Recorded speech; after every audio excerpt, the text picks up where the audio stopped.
Welcome to the Mastercars Pro channel. Today we'll talk about the problems and weaknesses of Skoda Fabia. Some buyers still won't touch a Skoda because of a perceived damn market reputation.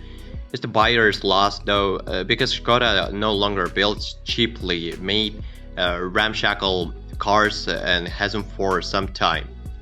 Even the earliest Fabias were constructed after the company's rebirth as part of the VW group empire, so anyone who buys one is getting a quality product. Mechanically is pretty much the same as the Volkswagen Polo of the same era, and yet the Fabia is more reliable, just as classy and better to drive. The Fabia gives an outstanding balance between ride and handling. It may not be as much fun as a Ford Fiesta, but it's agile enough.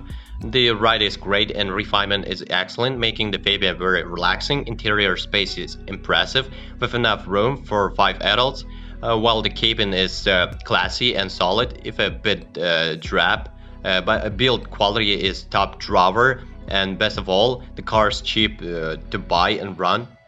The Fabia was great value for money when it was new, and because Skodas don't hold their value as well as other Volkswagen Group cars, it makes an even better prospects as a used buy than some of its sister cars.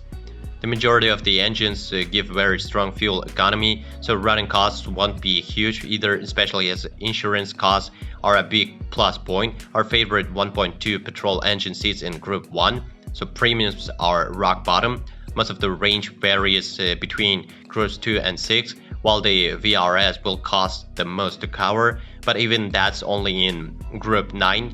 Servicing costs will be similar to what you'll pay for VW Polo or a Seat Ibiza, but the Skoda will be a tiny bit cheaper to maintain. You may pay a bit more than Corsa or Fiesta owners though.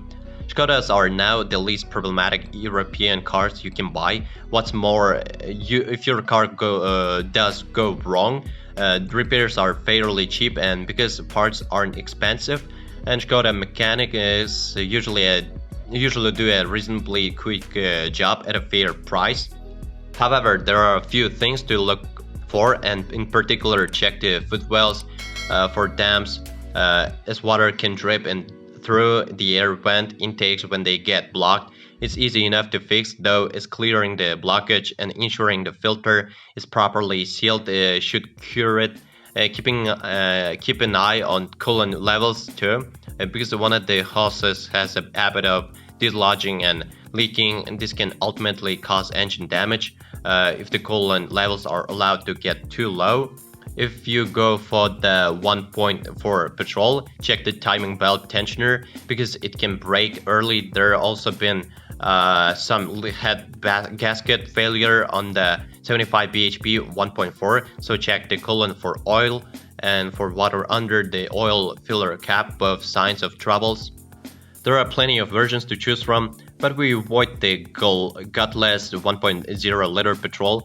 The two 1.2 petrols are available, one with 54 bhp and one with 64 bhp, while there are also two 1.4s with either 75 or 100 bhp. There's also a 2.0 petrol. All are good, all rounders, but with the last powerful 1.2 is our favorable.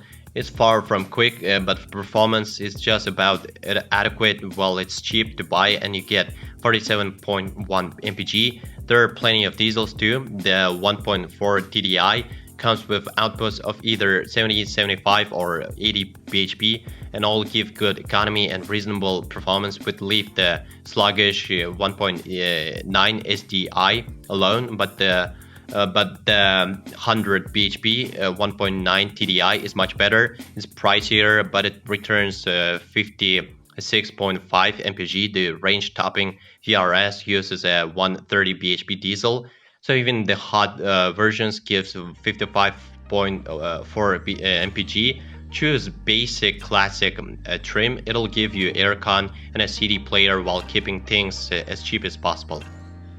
Well, if you are the owner of this car, then please describe the problems that you had to face during the operation of the car. Perhaps it is your feedback that'll help viewers when choosing a car. That's it for today. Thanks everyone for attention. It isn't much work for you to subscribe to the channel. See you soon.